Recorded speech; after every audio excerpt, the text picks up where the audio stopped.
दोस्तों, आज की सच्ची कहानी एक पारिवारिक कहानी है जिसको सुनने के बाद आप अपने आप में बहुत बड़ा बदलाव ला सकते हैं। मेरा मेन मकसद है यह कहानी सुनाने का समाज को जागरूक करना, क्योंकि जिस तरह से इस कहानी में घटना घटित हुई है, यह घटना लगभग हर परिवार में घटित हो रही है। तो इसलिए इस कहानी के माध्यम से आपको मैं जागरूक करने के लिए सच्ची कहानी कहने जा रहा हूँ।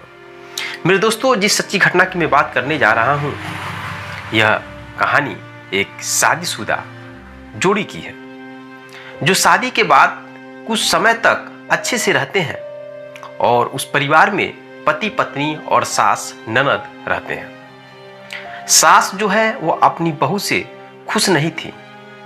वह छोटी छोटी बातों को लेकर ताना मारती रहती थी। ननद जो है वो हमेशा उसकी बुराई करती रहती थी। पति, जिसका नाम नीलेश है, वह भी अपनी माँ और बहन की ही बातों पर ध्यान देता था और अपनी पत्नी को मारने पीटने लगता था। उन दोनों को एक बेटा भी था। ऐसे जिंदगी उनकी लगभग 6 साल बीत जाती है। उस 6 साल में वह पत्नी घुट घुट कर जीती है। एक दिन ऐसा आया कि नीलेश ने अपनी बहन के कहने पर अपनी पत्नी को मारने पीटने लगता है। उसकी पत्नी का नाम संध्या था, जिसकी वजह से पत्नी नाराज होकर अपने मायके चली जाती है अपने लड़के को लेकर। मायके जाने के बाद जब संध्या के माता पिता उसे देखते हैं तो वह सन्न हो जाते हैं। संध्या ने अपनी पूरी कहानी अपने माता पिता से बताई। 6 साल हो गए थे शादी हुए। 6 साल में उसके साथ क्या क्या हो रहा था, पूरी कहानी बहुत विस्तार से अपने माता पिता को बताई। उसके माता पिता उसे समझाते हैं, लेकिन वह संध्या नहीं मानती है। वह जिद करती है, नहीं, मैं अब फिर अपने ससुराल नहीं जाऊंगी, मैं तलाक लेना चाहती हूँ। दोस्तों, माता पिता अपनी बेटी के आगे हार जाते हैं और जो उसकी पत्नी है कोर्ट में तलाक के लिए अर्जी दायर कर देती है। इधर जो उसका पति है नीलेश, वह भी अपने मान सम्मान के लिए जिद पे आ जाता है और पत्नी को बुलाने की कोशिश नहीं करता है। वह भी जब इस बात को सुनता है तो कोर्ट में तलाक के लिए वो भी अर्जी दायर कर देता है। इस तरह से दोनों ओर से अदालत में केस दर्ज कर दिए जाते हैं। वे चाहते तो मामले को यहीं पे शांत कर देते, लेकिन नीलेश ने अपनी शान में ऐसा किया था और उसके रिश्तेदारों ने भी नीलेश को भड़का दिया। रिश्तेदारों के कहने पर वह तलाक के लिए कोर्ट में अर्जी दायर कर देता है। वह कहने लगे, तुम्हारी पत्नी ने खानदान की नाक कटा दी और साथ में यह भी कहा कि ऐसी औरत पतिव्रता नहीं हो सकती। इसे घर में रखना अपने शरीर में मियादी बुखार पालते रहने जैसा है। ऐसे संध्या के ससुराल वाले ने भी उसे बहुत कुछ भला बुरा कहा। नीलेश ने तो अपनी पत्नी संध्या को चरित्रहीन भी कहा। इस पर संध्या ने भी नीलेश पर दहेज उत्पीड़न का मामला भी दर्ज करा दिया।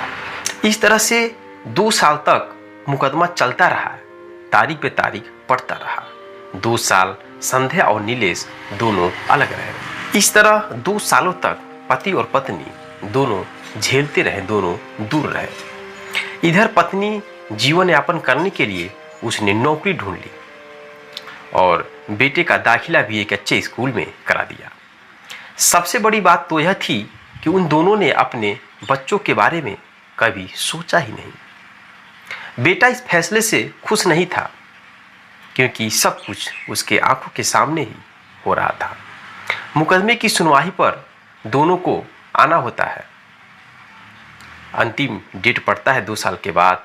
दोनों अपनी कागजात लेकर कोर्ट में पहुंचते हैं। दोनों में बदले की भावना थी, आवेश था। दोनों पति और पत्नी जब कोर्ट में गए तो एक दूसरे को इस तरह से घूर रहे थे मानो कि अभी एक दूसरे को थप्पड़ मार देंगे, जैसे जानबूझकर एक दूसरे की उपेक्षा कर रहे हैं। वकील और रिश्तेदार अक्सर उनके साथ रहते थे। दोनों पक्ष के वकीलों द्वारा अच्छा बात को बताया जाता था कि आप लोगों को कोर्ट में ऐसे ही बोलना है। उधर संध्या को उसके वकील समझाते थे, इधर नीलेश को उसका वकील समझाते थे कि जब कोर्ट में कटघरे में खड़े होइएगा तो आपको ऐसे से बात करना है। दोनों वकील अपने अपने कैंडिडेट को सिखाते हैं। कई बार दोनों बात बदलने लगते हैं तो फिर संभल जाते हैं। अंत में वही हुआ जो वह चाहते थे, यानी तलाक की मंजूरी। पर थोड़ा सोचने का समय दिया गया। पहले उनके साथ में रिश्तेदार की फौज होती थी, अब धीरे धीरे संख्या घटने लगी। नीलेश के रिश्तेदार खुश थे, वकील खुश थे, पर संध्या के माता पिता बहुत ही दुखी थे। दोनों पति और पत्नी अपनी अपनी फाइलें के साथ कोर्ट में पहुंचे।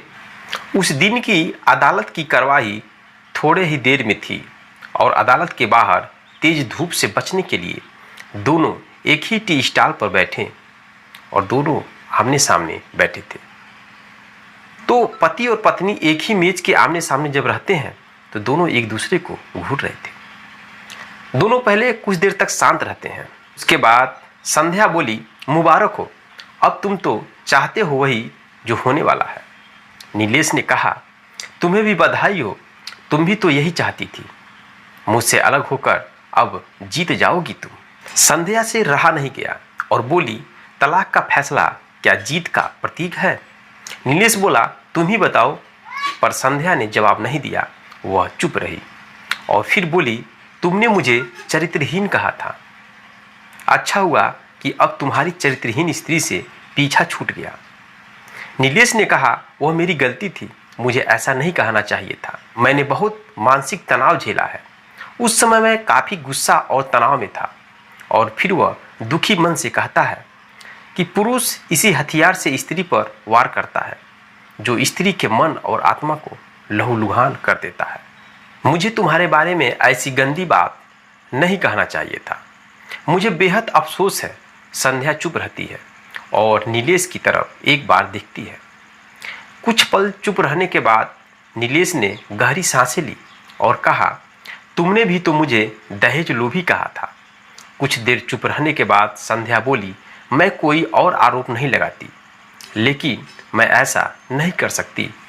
मैं अपनी मर्जी से ऐसा कुछ नहीं की हूँ। थोड़ी ही देर में प्लास्टिक के कप में चाय आती है और चाय जिस कप में रखा जाता है, जब उस कप को संध्या उठाती है तो उछल जाता है और उसके हाथों पे गिर जाता है। वह हाथ झटक देती है। नीलेश के मुंह से उसी वक्त ओह की आवाज़ निकलती है। दोनों एक दूसरे को देखने लगते हैं। नीलेश ने पूछा, तुम्हारी स्लीप डिस्क वाला दर्द कैसा है? संध्या बोली, ऐसी ही है, इलाज चल रहा है। और बात खत्म करो, बहुत बात हो गई। उसके बाद कुछ समय तक दोनों शांत रहते हैं।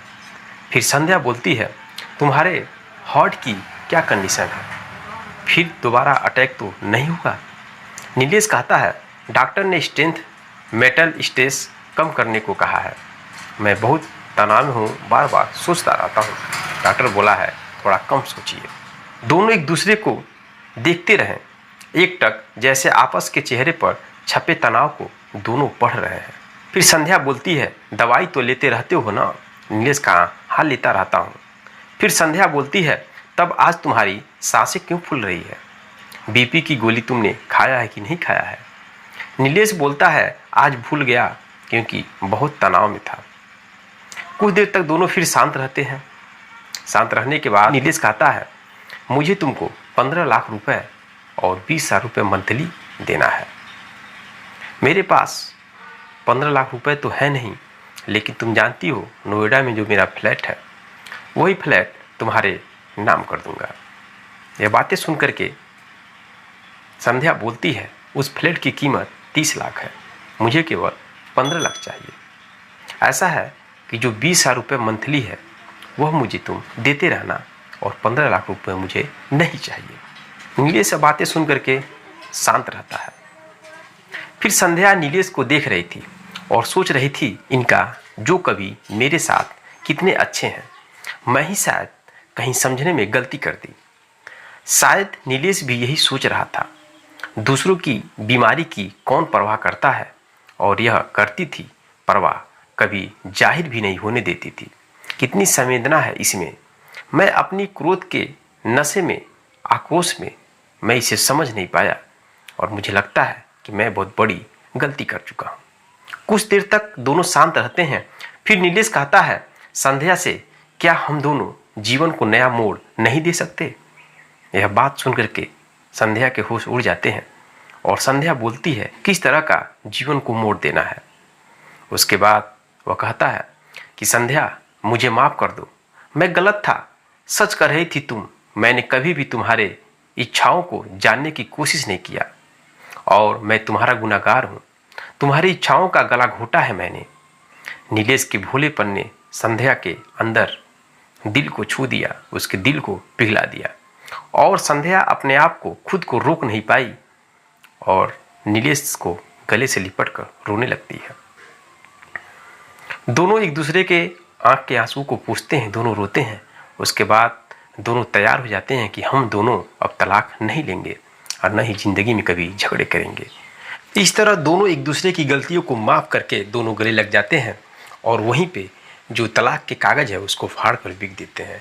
वकील जब देखता है तो वकील सन्न रह जाते हैं।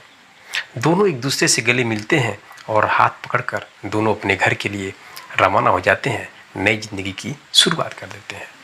दोस्तों, यह रही कहानी। यह पारिवारिक कहानी से आपको सीख लेना चाहिए कि परिवार को चलाने के लिए छोटी छोटी गलतियों को एक दूसरे को इग्नोर करना चाहिए और रिश्तों को चलाने के लिए थोड़ा नर्म होकर ही रहना चाहिए।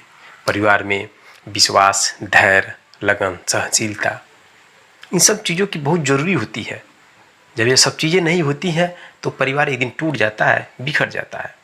जिस तरह से परिवार लास्ट में आते आते इस चीज़ को समझ गए और दोनों फिर से एक नई ज़िंदगी की शुरुआत कर देते हैं। दोस्तों, आपको कहानी कैसा लगा? अगर अच्छा लगा तो चैनल को सब्सक्राइब और वीडियो को लाइक जरूर करिएगा। और एक बात है कि कमेंट बॉक्स में आप कमेंट जरूर करिएगा कि क्या संध्या और जो नीलेश है सही किए या गलत किए।